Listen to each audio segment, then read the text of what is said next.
So your website says you prefer brutal honesty over hypocritical correctness.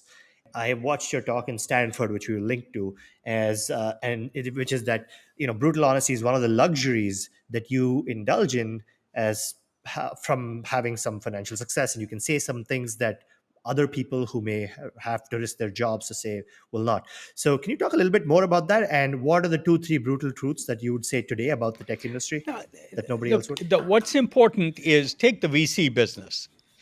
Most VCs are nice to their entrepreneurs. Um, that's a little bit like having kids and saying yes to everything they ask you, right? They will be completely spoiled and it won't help them, right? What you really want is measured, them knowing you care about their success and giving them honest advice. So it's very, very important that you give honest advice to people. Many years ago, I was on the board of a company, and there were three important VCs. Nobody thought the business would succeed, but nobody told the company.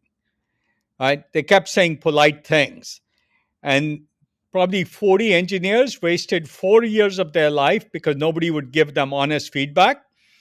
And when I did, the founder didn't pay attention because the other VCs were saying nice things to him. So I think it's really important you give honest feedback so people can do something about it. There's a very good book, since book recommendations are always part of podcasts, Willful Blindness, by a woman called Margaret Heffernan out of the UK. And she talks about lots of people know lots of things, whether it's in a startup or in other situations, but people hate to go against the group thinking. So you end up with groupthink as opposed to people, if they have an inkling something's wrong, they should speak up. And especially in startups, if your business model is wrong, one of your executives knows it, but they're afraid to speak up or disagree with the whole group. So Willful Blindness is a book I recommend on how to encourage a keep culture where people speak up and give you the news you may not want to hear. And that's where brutal honesty helps, because an entrepreneur can do something about it as opposed to politeness, and you discover the problem too late. Since the 80s and 90s, like over time, you must have seen some of the more common problems that entrepreneurs come to you with. Have you seen any differences though, that hey, through the 90s or 2000s or early 2000s, a lot of folks would have a type of problem, but now the problems have differed? Like, have you seen any commonalities or differences over the last 3 decades? One big thing, there's a lot more support for entrepreneurs. You can all read the same publications on the internet. There was no internet publication, so you didn't know what other entrepreneurs were going through. You didn't see those blogs. You didn't see those forums, those communities form.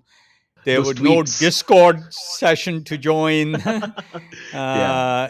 The world was very different. But also, the rest of the world was much less accepting of entrepreneurs. Today, it's okay to be an entrepreneur and it's okay to fail. And then it doesn't mean the end of your career. In those days, people really, nobody respectful would join a startup, which was a real advantage for startups because you didn't want a lot of protocol and respect and big titles in startups. They generally hurt a startup, but in those days, it wasn't credible to do that. So I do think the environment is much more friendly to entrepreneurs, much more supportive, and there's much more to read and learn from Reddit, from Discord, from every kind of community forum you can think of, or every Medium post you can read. And it's available worldwide. Back when I was in India, you had to take a bus to New Delhi to Correct. find an old magazine to read. Yeah, that's how you started though. It Yeah. worked then.